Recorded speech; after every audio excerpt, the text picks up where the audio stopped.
Buddy. Okay, so before we get into the video, I'd like you to prepare yourselves before getting on it. Prepare yourselves. I need you to be intentional on this. This would be about dating. Yes, related on February because why not? Because it's the love month. But yeah, it is actually one of the purpose why I upload it now. I've been hesitant to share this video because it's quite long. Maybe it runs 30 minutes, but I tell you, please do not disengage. Yeah, don't go away because it's gonna help you. I promise you, especially when you struggle with dating, you struggle with boundaries, you struggle with identifying where you're at. Alam mo yun, marami na kayong away, labo-labo, ganyan-ganyan. This will help you, trust me. Set your mind, pull out your notes, get a pen. You need a paper for this. And yes, here it goes. Happy Valentine's. This is a jam-packed wisdom talk. So stay there. Hi, bees. Hi, guys.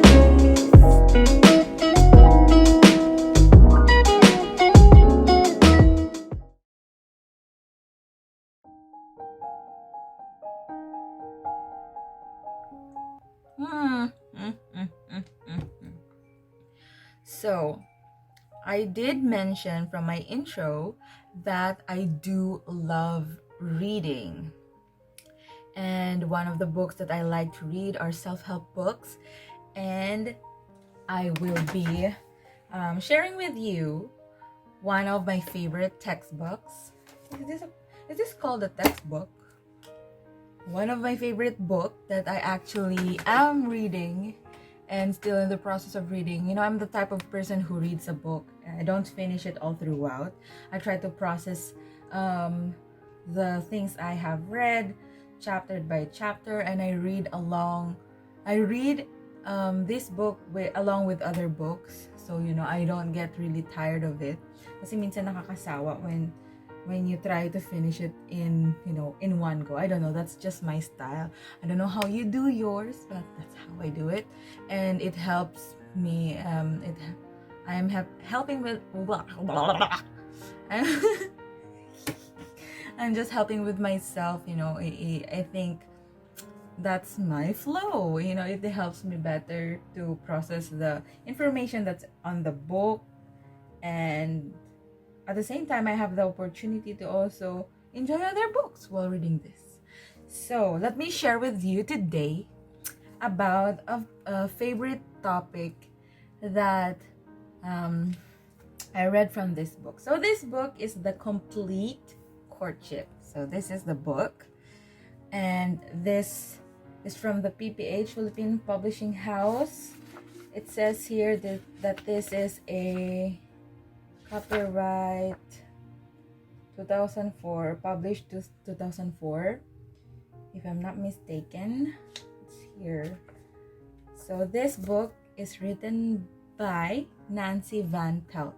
So this is the book, and this is how it looks like at the back part. So what I love about this book is it is indeed about courtship. It's about complete courtship. And you guys, I'm already 27 years old, and to be honest, I can't say properly in words what courtship really is, or even aside from dating, you know, getting to know each other. But courtship, I don't know what really courtship is, you know. So this book, I really found this book interesting. So I'm gonna be sharing that with you. You'll actually find that in chapter 3. Where is that? Let me see the pages. Wait, where is that? Okay, so chapter 3, the topics are all about dating, the most popular game on earth, dating. Okay, so I find this one interesting. The stages of dating. Do you know the stages of dating? there are actually stages in dating. And actually this really helps, you know, to find your way where you're at. Like, you know, you don't find yourself you know, lost lost in the way. So on page 36, let's go there. And I find it really interesting, and I think you'll also find this interesting. So, okay, the stages of dating. There are stages of dating. These are casual dating, special dating, and steady dating. So we have 3, right? So what are those? Casual dating, steady dating, and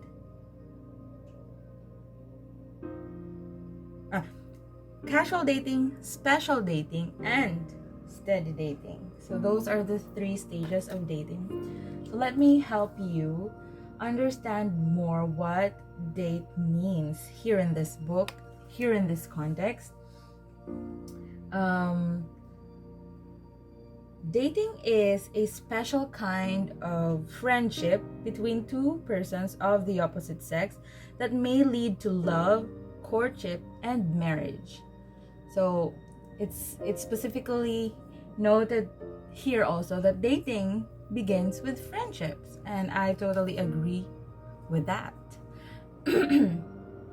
A special kind of friendship, love and all the romantic stuffs follows after the developing of friendship. It's true, you know, that's secondary. The romantic stuffs, which we are honestly mostly crazy about when it comes to dating, the romantic stuffs. And I am not, you know, this is always like when I'm always sharing something, it's a two-way thing, like a double-edged sword. And when I mean by double-edged sword, it cuts me and it cuts you in a good way. Like it heals me. It's supposed to heal me and it's supposed to heal you. So this is not like a one-way attack, okay? So we are both trying to learn here. So that's at least that's what I'm going for. Too often, couples get things backwards, which is true. Totoo naman po yun, di ba? Madalas gusto natin yung kilig-kilig. Kilig-kilig, ligaw-ligaw muna bago pagkakaibigan at bago magkakilala kayo ng lubusan, which is baliktad. Risky. Ayan. So, too often, they become lovers before becoming friends. Dating processes through, oh my gosh, 5 stages pala. Okay, sorry. Let me correct that. Dating progresses through 5 stages.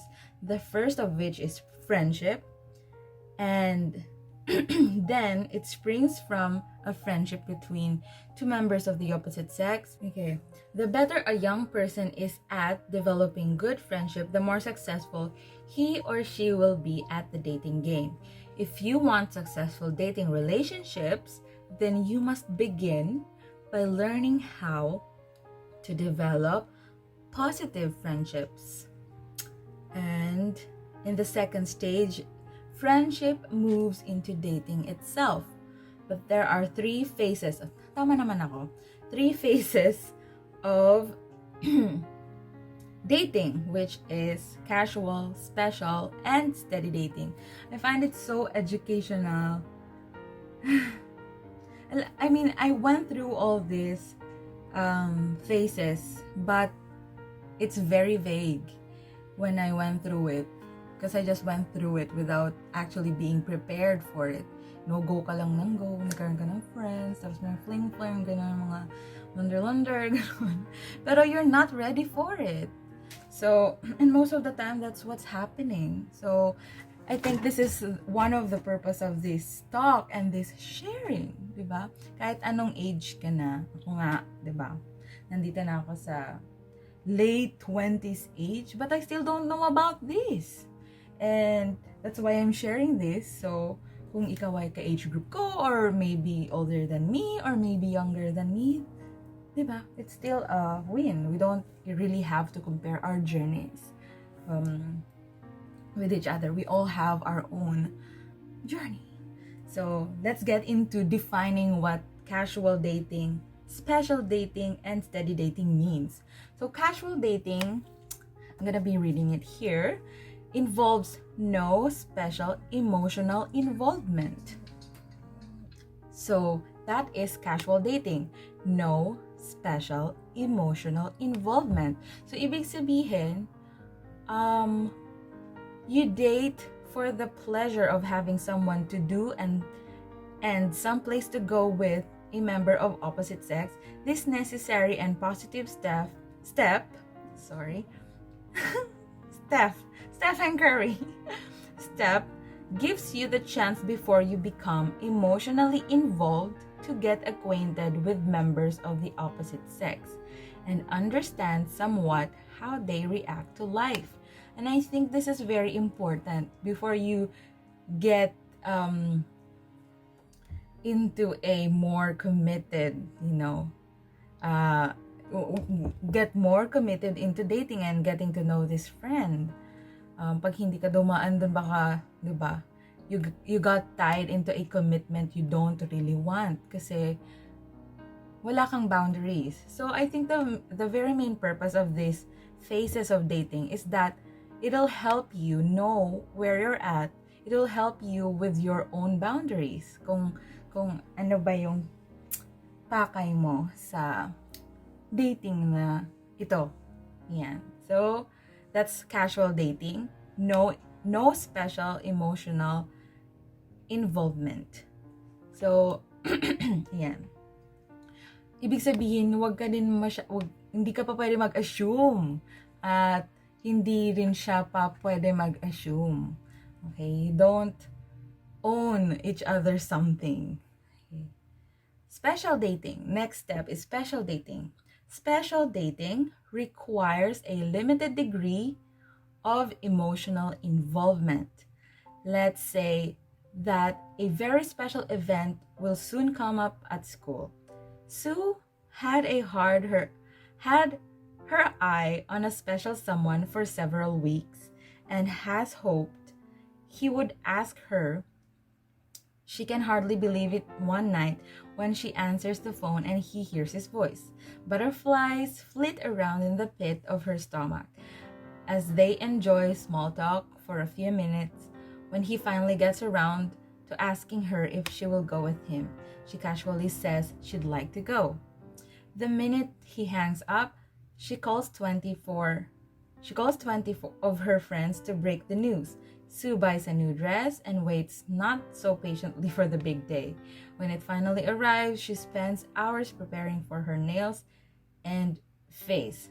So, what I understand about this special dating is that you actually communicate your intentions. You start to communicate your intentions of dating one another. So, para walang MU, ayan. Ito na tayo eh. I think this is where MU or mutual understanding goes in. Di ba madalas meron tayong sinasabing, ano kayo ni ano? Kaya na ba? Parang, hindi, MU lang. MU lang. Ano ba ang ibig sabihin ng MU? Mutual understanding. Yung iba naman, they quote it as malabong usapan, like it's a dangerous thing, malabong usapan. So, it's good. It's a good thing if it's a mutual understanding. It only means that you have clearly communicated with each other, your interests with each other. And not only your interests with each other, but your intention. Bakit? Like, there should be a reason. There's always should be a purpose in dating. Hindi yung date ka lang kasi gusto mo lang. Because in the future, or even at the moment, it is actually a responsibility or an accountability. You're accountable for each other. So, ayun. MU dapat mutual understanding, hindi malabong usapan. Kasi ibig sabihin, pag malabong usapan, malabo, hindi kayo nag-uusap. You're not communicating each other's intentions. And that may be a red flag kasi ibig sabihin, may takot ka, may panggagambala. Tama ba tayo? Pangangambala? Magagamba. Thank you ha. Parang, ate, ano ba yung right word? Pangangamba. Meron kang pangangamba. Yun. Which is a red flag kasi it may be, you may feel, it may be a call that you, it may be a call for self-improvement. It may be a call for self-improvement than dating. Kasi, to be honest, hindi rin natin naiiwasan talaga na sometimes we date for accompaniment. We date to ease our loneliness, but that's not really the purpose of dating. And at the far end, at the late, when it comes, pag tumagal na, trouble na, ang hirap. So I hope that we don't get to that point. And that's one of the purpose why I'm sharing this with you, diba? Eye-opener, ang ganda. So the last phase is steady dating. Steady dating. Steady dating. Steady. Ang hirap ko kayo ulit. Steady dating means that two young people commit themselves to date only each other. Wow! Kikilig. Ito na, parang kakakilig yung stage. Ito na, yung i-commit nyo sa sarili nyo na you're only going to date each other specifically. Or that's the way it's supposed to be and as far as you know. The depth of emotional commitment will vary with the couple. Some teenagers take steady dating seriously from long-lasting relationship. Others use the relationship as a mean of security, which is pangit. Wag ganon. Wag ganon. Others use the relationship as a means of security, so they will never have to attend a function alone or appear dateless. The third stage, the engaged to be engaged stage. Wow, the engaged to be engaged stage is a relatively new term applied to the period between going steady and becoming officially engaged. Dami natin natututunan dito. A couple who has gone steady for some time begins to talk in terms of understanding terms of a permanent relationships and make tentative plans towards marriage. The understanding is private and personal and not final or binding. So, nagpaplano pa lang kayo na mag-settle down. Engaged to be engaged. Okay? They make no formal announcement, set no wedding date, and prepare no wedding plans. They do, however, plan to get married and talk of a future time. Someday, when they will get married. So during this period, the couple tests and retests their values, goals, and future plans. Much of what engaged couples usually discuss, they now open up to scrutiny. This approach offers several advantages to the couple and should reduce the number of broken engagements, thereby making the engagement period more meaningful. It also can take the pressure off couples who are only going steady by not forcing them into a premature relationship. It allows a more casual time period when a couple can take an in-depth look at whether their total lifestyles and personalities might be compatible for marriage. So, itong my fourth stage, yung engaged to be engaged, ito na talaga yung talagang uusain nyo na yung isa't isa kung match ba talaga kayo. Guys, importante to. Importante to. Yun nga sinabi dito na it's your time to scrutinize each other. Dito na yun papasok. It's before this phase happens before marriage, okay? So, you can depend sa inyo as a couple kung gaano nyo katagal gagawin itong stage na to. no one is pressuring you into marriage. And if there are external pressure, then deal with that before getting married. You don't want to regret when you when you are already married. Ang maganda dito kasi ini-emphasize na there are stages in dating and that you can evaluate yourself or both of you evaluate niyo yung relationship niyo kung asa na kayo, because you don't wanna regret. See, parang nakalagay dito, meron namang stages before really getting into marriage. Kasi diba, merong mga marital problems, ganun. I think one of the biggest factor kaya nagkakaroon ng marital problems is they don't have a proper preparation for marriage. They just got into marriage with, I don't know, reasons that they have, pero they might have skipped some checking or what's it? From some checking about each other, 'di ba? Kaya nga dito, importante yung engaged to be engaged kasi ito na yung stage na alamin mo na yung gusto mong alamin, i-check mo na yung gustong alamin. Lahat ng pag-aalinlangan mo dito mo na ilabas. Hindi yung nagkasal na kayo, saka pa lang kayo magtitinginan kung ay hindi kami match, hindi kami bagay, mga ganun. Again, no one is hurrying you to get married, or if there are people who you think are pressuring you to get married or to get into a relationship or to have your own family, to settle down, then correct that, okay? Marriage is not a miracle to solve something, okay? So, we're almost done. So, fourth, following the engaged to be engaged level comes formal engagement. So, pagkatapos daw ng engaged to be engaged, now is the formal engagement.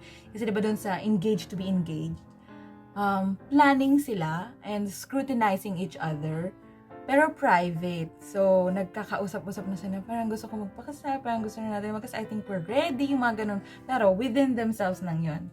Sa'yo at sa sweetheart mo pa lang yun. Wala pang paalaman sa kaibigan o sa family. Maganda yun. Kasi kung nag-skip ka kaagad, kunwari nasa engaged to be engaged ka pa lang, at clear kayo, and you have talked about it to keep it private, and yet yung isa sa inyo nag-break ng boundary, ang hirap nun.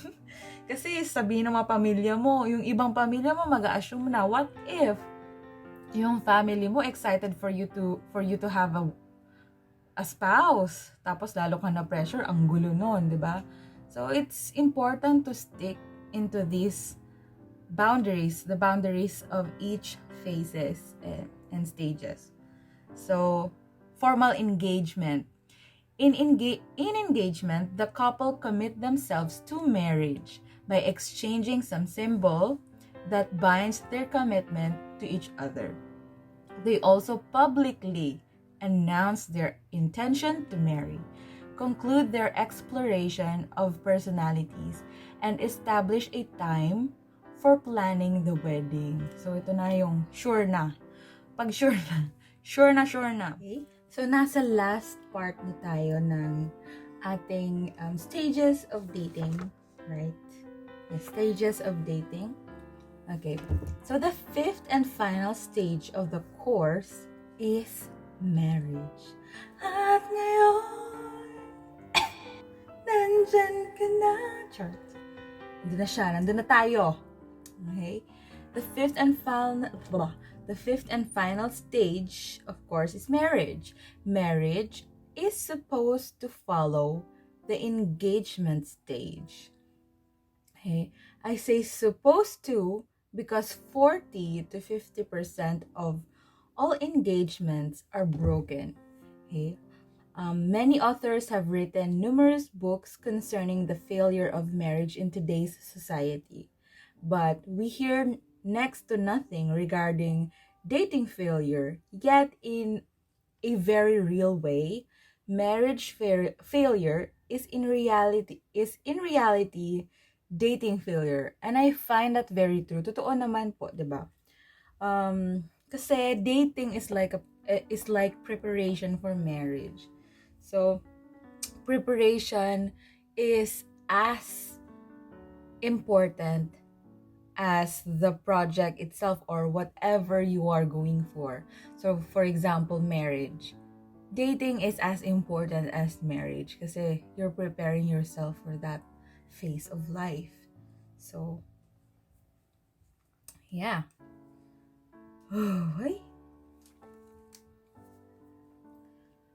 Generally speaking, the couple failed to allow sufficient time to become acquainted, which is so true. Failed to make intelligent decisions, failed to correlate values with behavior, and failed to make wise choices. The opportunity to check the other person out occurs prior to marriage. Prior, ibig sabihin, bago pa kayo ikasal, saka nyo gagawin yung mga pag-uusisa. Kasi 'di ba po, napapansin ko din, and it's very common na sinasabi natin na, hindi ko yun alam eh. Parang hindi ko naman yun na, di naman siya ganyan before marriage or ganun-ganon. So, nagbagong tao na siya or nagbago na ako, hindi ko na feel, wala nang spark, hindi na katulad ng dati, hindi na ako sinusuyo. Those stuffs, those checking of those types of behavior are meant to happen prior to marriage. But the results become apparent only after the wedding, and we don't want that to happen. So, ayun, tapos na tayo sa stages of dating. So, ang dami natin natutunan, di ba? May stages of dating. I think just sharing with you stages of dating from this book, The Complete Courtship, from Nancy Van Pelt, we were able to at least like chunk down the phases of dating, and we're able to evaluate where we're at. Mas malinaw, di ba? Mas may stages. Parang mas maganda nga kung isusulat mo siya eh. Or alam mo yun, i-diary mo or something. So that you'll have something to look up to or to check into, like both of you. Kailangan yun. It's part of being intentional in what you are actually doing. Diba? Yan ang true love. Yan ang true effort. Okay? Madali lang bumili ng flowers, ha? Madali lang bumili ng mga bagay-bagay. I think the real work is within, you know?